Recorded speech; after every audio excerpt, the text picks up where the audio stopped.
One comment or question that I see from time to time is, why do we focus so much on what they call trans women and ignore trans men? This strikes me as an idiotic comment to which the answer should be obvious, but it comes from a place of delusion. The most ignorant and deluded comment I think I've ever seen was this one, posted on my channel recently, declaring that the poster would rather share a space with what she calls trans women, which, as we all know, are really men, rather than with trans men, which of course are women. And she seems to assume that of those who've had genital surgery, that their jerry-rigged penises function like a real penis, and they could and would use it to rape if they were so inclined. How can she possibly think this unless she genuinely believes that these women have, I don't know, male brains and are therefore more prone to male typical behaviours? And when I say male typical, I'm saying that perpetrators of violent or sexually predatory behaviour are far more likely to be male than female. We all know this is the case. This isn't to say that women never commit violent or sexual offences, but I've already dedicated an entire video to that particular bad argument, so I don't need to go there again. It's just a dishonest attempt at deflection.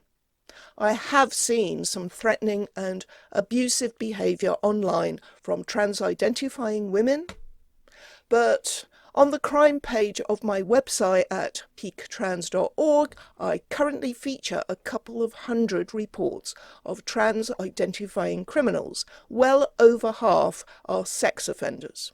I don't think there is a single story concerning a trans-identifying female criminal on that page. I would certainly feature any such news story if I came across one, provided it's in English.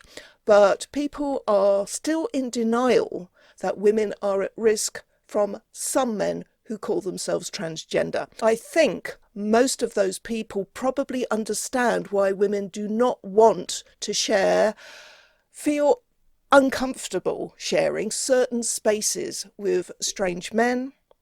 I think most people accept that some men are at best voyeuristic. Before the courts in London last week was a case showing the perils of mixed sex changing rooms. 5,000 teenage girls secretly filmed and their images put online. To my knowledge, no young boys were violated in that way. And at worst, some men will physically molest a woman or girl if they think they can get away with it. But that understanding just seems to disappear if those men say that they are really women, that there is something in their brain that makes them women, that they've always known that they were women. There is something that is convincing those people, the trans allies, that men who claim to be women are not just unhappy being men and wish they were women, but they actually are women. These people are not just going along with what they know to be a fantasy to be kind because they can't see the harm. Well, obviously some are, probably most are, but it seems that there are people who are convinced that people born in male bodies can be women, and this is the key issue, the fundamental problem we have in challenging this clearly harmful and pernicious idea. They will not explain why they think those men who call themselves women are in fact women, and the other way round. They know they have no answer, which is why their mantra has been no debate, and they cling hopefully to neuroscience and often lie about the state of knowledge about brains and claim that it's all proven that such men do in fact have female brains, whatever the hell they think that means. What does this female brain make them do apart from want to wear dresses and get into female spaces?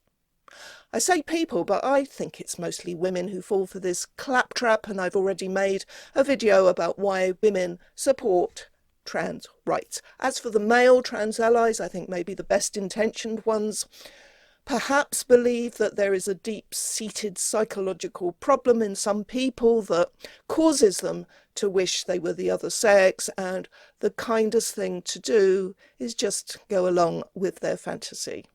It's no skin off their nose after all. The rest are just common or garden misogynists. What I usually do in the face of such obduracy is raise the issue of how, in spite of claiming to be women, so many of them maintain male typical behaviours: lewd, aggressive, threatening, violent, and mostly with a strong sexual theme. You may have seen the banner heading of my website, which is made out of quotes lifted directly from tweets by trans activists that are featured on turfisaslur.com.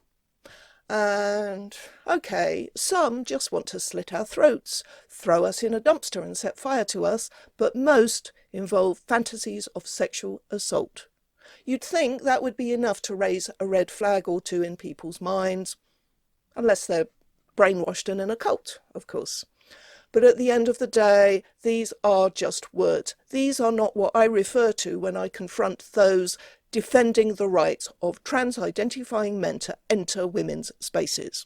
What I do in those cases is point to reports of real-life crimes. And the reason I'm inspired to do this particular video at this time is that recently I've seen more flat-out denial than I have ever seen before, even after I've pointed them in the direction of news stories and statistics. Before looking at some of them, let's just look at the arguments typically made on both sides. Obviously, one of the main ones is that it is actually what they call cis-het men that are the problem, not trans women. And this comes from that place of complete denial that they are the same. Sorry to break it to you, but apart from the minority of trans-identifying men who are gay, there's no difference. If you claim there is, the onus is on you to explain how they are different. Just saying that they feel they are women doesn't cut it with those of us who aren't morons. The main argument on their side can be characterized thus. If you say that allowing trans women into women's single-sex spaces is potentially risky for the female users of that space, you are saying that all trans women are predators, and that's just so transphobic. Of course, we're not saying that, most of us. What we are saying is that trans women are men, and some men are predators regardless of what they identify as. We can't know which men will seek to violate young women and girls, whether by just staring at them and making them uncomfortable, or trying to secretly film them, or physically molesting them. We can't know for sure even which ones are heterosexual, although we know that most are, or at least those of us in the know that most are. I think most people actually still believe that trans women are gay men. And because we can't know these things, none of them should access women's single-sex spaces. That's not the only reason they shouldn't. The other reason is that most of us just don't want men of any sort in our spaces. But hey, when did what most women want actually matter? One argument that I do occasionally see from women on our side is that trans-identifying men are indeed all predators. Otherwise, why would they even want to go into spaces where women are undressed? I understand the thought process here, but I don't agree with the conclusion. Many simply seek validation in their identity as a woman. It is imagining that they pass and are accepted as women that fulfills them without needing to interfere in any way with anyone else. I know that not all trans-identifying men are an actual direct danger to women. In fact, as I've said before, I think there's been too much emphasis on the physical risks and not enough emphasis on women's feelings. He could be the nicest kindest, gentlest, gayest man in the world, some women will still feel uncomfortable and anxious around him in a changing room. We should have some spaces where no men can enter, and I think most men understand this, and plenty of men want the same for themselves. Single-sex spaces. The other one they come up with is that physical safety of trans-identifying men should take priority over the feelings of women, although they never put it quite like that. Our feelings mean nothing, so they can use us as shields. I've dealt with this one before, and to reiterate, this is a problem for the men, not us. It's up to those men to find their own solution and not demand that we come up with one for them. Having said that, I am not entirely unsympathetic to it, especially for those like one friend of mine who bitterly regrets transitioning and who once wrote to me, I'll skip most of this. I will admit, since 1995, when I had my SRS, sex reassignment surgery as it was called, I've used the ladies when desperate. I acknowledge it was never a right and can only ever be a privilege. But with all that is happening now, how can I go on doing that, then say I'm an ally and respect women's boundaries? I know some will suggest the right and proper thing to do is use the men's. But I cannot do that either. I feel just as vulnerable forced into that as any woman would do. I too am frightened of male aggression, and to have to turn back the clock 25 years would be devastating to me. Yes, it's a good thing that I have a strong bladder. I feel sad for him, who, by the way, is not an autogynephile. He's one of the minority of gay guys who transitioned when he was young, and I see him more as a victim than anything else. But an important part of any solution has to be men's acceptance of gender non-conforming men, of feminine men, of men who present as female. However we might feel about them, men need to learn that it's not okay to be abusive and violent. Unfortunately, due to the abuse, the hate, the violence perpetrated by the new generation of trans activists against women and some men who stand up to them, the day of acceptance seems further away than ever. Anyway, the issue I'm addressing now is the denial that some trans-identifying men can present a direct and physical risk to women's safety. In this recent exchange I had on X, I'd already mentioned the rapist in prison, and this guy responds with, "Oh yes, the predator fallacy," and he calls me a TERF with brain rot. Great argument, that will really persuade me. A fallacy, of course, is a false idea, often widely believed, but one based on false information or faulty reasoning. So I quickly gather a few news stories for him. These are those news stories. First up, Karen White, real name Stephen Wood. This is the one that comes up the most, and the reason for that is that it's the one that was fully and widely reported in the national press in Britain. He is not the only one.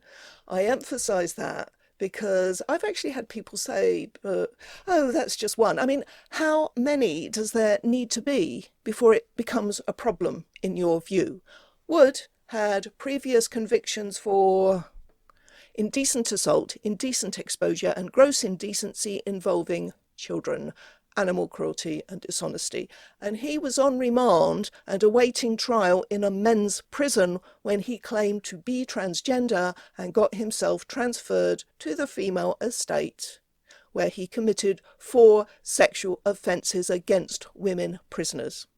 He is now residing in a men's prison from which he recently declared that he should never have been put in a women's prison, and nor should any other man who still has his penis. Quote, "All I could see was fear in the faces of female inmates when they arrived at the jail." they would have seen me as a man in woman's clothing and a threat to them. And this is how female prisoners, a great many of whom are survivors of male violence and child sex abuse, see trans-identifying men, regardless of whether they are believed by their allies to be true trans or not. Why don't these women matter? It was pretty obvious to anyone following this story that this guy was an example of how predatory men would take advantage of any liberalisation of the rules in favour of transgenderism and claim to be transgender to get themselves into the female estate. Just like how, this was the second link in my response to that guy, convicted bank robber Stephen Mellenbacher got himself transferred from a men's prison to a women's prison in Canada, where he allegedly molested an inmate. These cases highlight just how sacred this notion of so-called gender identity has become, and how, when it's combined with the view that men matter more just because they're men, it has a calamitous effect on women.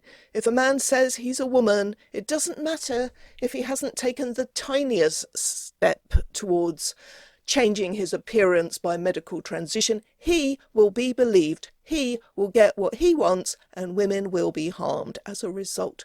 Bear in mind that when people argue for what they call gender self-ID, they actually mean sex self-ID, the right to identify as the other sex and to have that identity accepted for all purposes. Even without it being enshrined in law, institutions like the Prison Service for England and Wales and the one for Scotland have been blithely going along with it. And trans-identifying people can whine to kingdom come that these guys aren't really trans, but if they do that while still supporting legislative changes in favour of sex self-ID, well, there can be no clearer demonstration of where their true empathy lies, and it's not with women. They can't, in all good conscience, claim the subject of the third story I linked to isn't really trans, even though he isn't, of course, because there's no such thing. But if the American Civil Liberties Union accepts him as genuinely trans, who is anyone else to disagree? This guy was one of 5 trans-identifying male prisoners who were represented by the ACLU in Illinois in an action to get treatment for their claimed gender dysphoria. All of these men had histories of violence. This one, calling himself Janiah Monroe, previously Andre Patterson, who'd been convicted of attempted murder, aggravated battery, and strangling a previous cellmate, complained of sexual harassment and abuse by other male prisoners and demanded transfer to a women's prison, which he was granted, and where he raped and sexually abused female prisoners. You know, I expected the person I tweeted these links at to do one of two things: either ignore me or to claim that they are not real trans women. What I didn't expect was such blatant gaslighting as, my God, you've lost the plot. Twist your hate around all you want, it's still hate.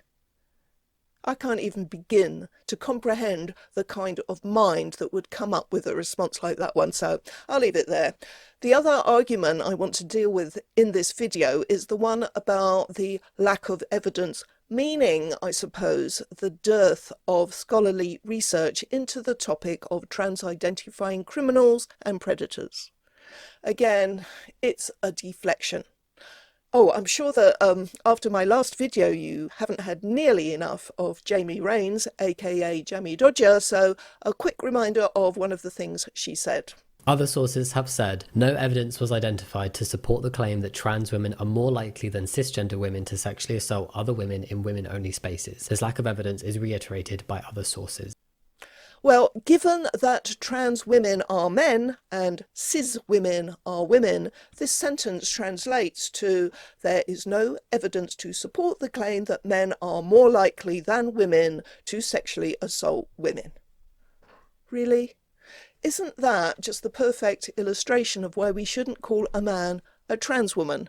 It reinforces the mindset that these men, who are mostly heterosexual, middle-aged autogynephiles, are some kind of woman. You know, I really don't care if these guys call themselves transsexuals or transgenders, as long as they don't call themselves transsexual women, transgender women, trans women. You're not any kind of woman, so just stop it. Anyway, note that we get another example of Jamie's modus operandi of flashing up a bit of text with no clue as to where it comes from, leaving her viewers to find it for themselves, which, of course, I did. As you may know, the Gender Recognition Reform Bill was passed by the Scottish Parliament in December 2022. Its purpose was to make it easier for people to self-identify their sex, but it was vetoed by the UK government. The text that Jamie shows comes from a literature review that was conducted and published in November 2019 while the bill was being drafted, and which, frankly, isn't worth the candle. The very strong bias is visible from the title and the very first line, which tells us that cisgender women are those whose gender identity corresponds with the sex they were assigned at birth. It does point out that there is a lack of primary research on the actual experienced impacts of trans inclusion in services. This isn't altogether surprising. We are talking about the impact that a tiny number of people may have. Who's going to be motivated to fund and carry out the research? And where do you get your data from?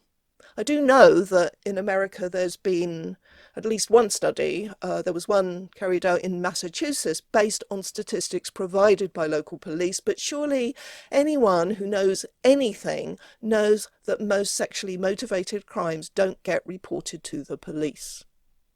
In the US, according to the National Sexual Violence Resource Center, 63% of sexual assaults go unreported, and this is especially true of the more minor acts of violation that are probably more likely to happen in places like public toilets, changing rooms, etc. You're never going to get a true picture of sex crimes and how common they are if you rely on police statistics, especially if the police do not record the transgender status of offenders and if they take their word for what they are, as has been happening in this country.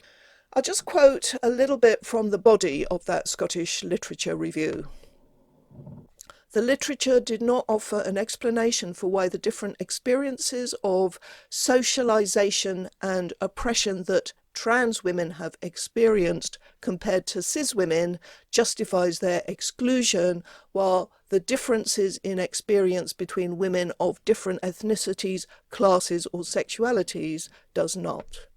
Oh, for crying out loud. We see this diabolical hogwash on social media all the time, but this is supposed to be a serious review of the academic literature commissioned by a government developing a policy that will impact on women and girls. Why, in the name of sanity, let's conflate them and say, why would a working class South Asian lesbian want a separate public toilet or changing room from a straight middle class European woman?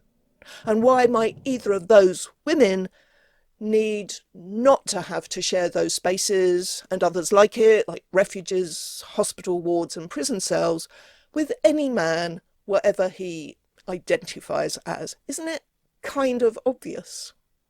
I know I keep showing the Katie Dolotovsky story, but that's because it is the worst case scenario and it happened. A 10-year-old girl should be able to go to a supermarket toilet in the middle of the day and have her mum wait just outside without being attacked by a 6'4" man. Or in the case of his 12-year-old victim at a different supermarket, she should be able to use the toilet without having that same man spy on her over the side of the cubicle. Of course, such crimes are mercifully rare. It stands to reason that if predators or voyeurs or flashers want to get away with violating someone in any way, they are probably best off not choosing a space that potentially has any number of other people coming in at any time and catching them at it. Unfortunately, this obviously doesn't stop all of them.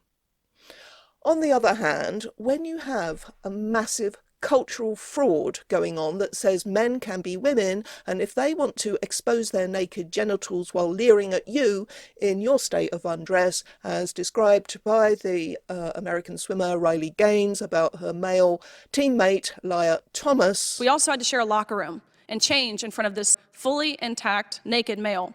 Or as happened at the Wii Spa in Los Angeles in June 2021, then that's not even a crime. And if you object, you're a dick. A transphobe who deserves to be assaulted.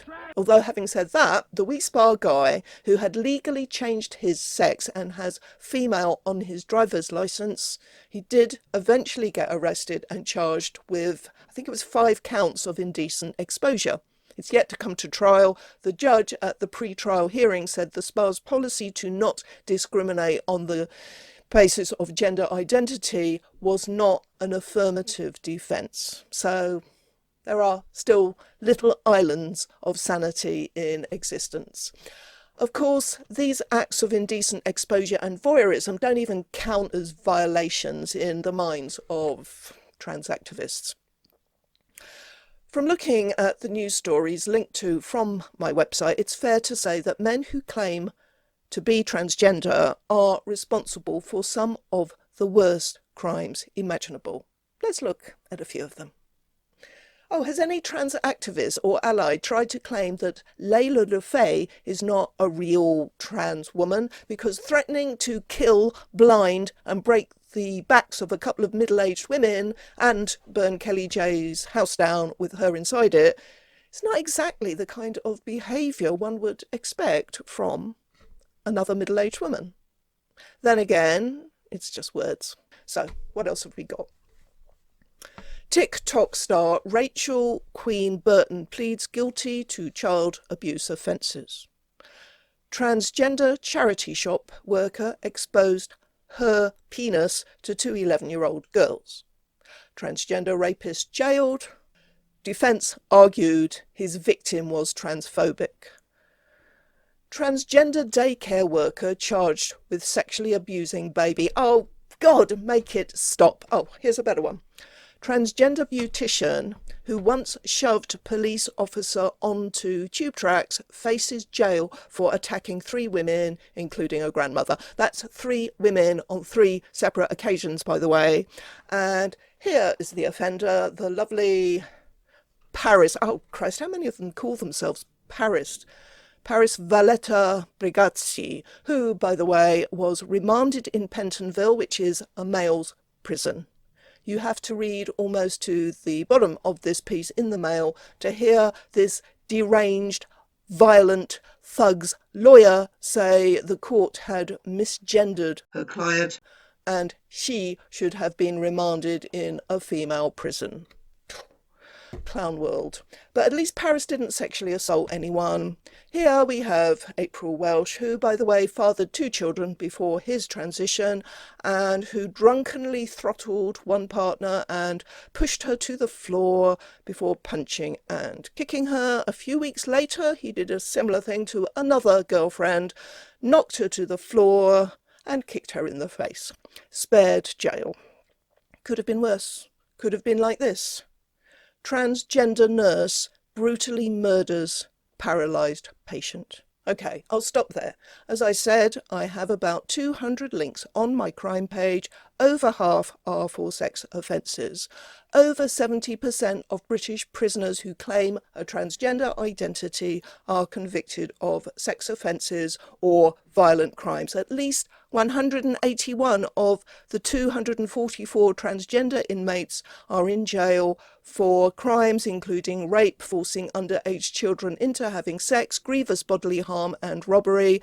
Of course, the only way they can begin to counter our objections is to say that we are tarring all identifying men with the same brush.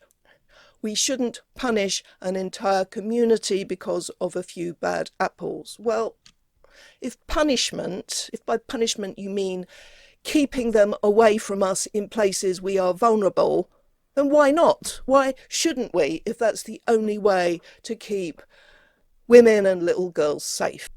At least let's talk about that instead of you claiming that they just want to pee. That's all. Thanks for watching. Bye.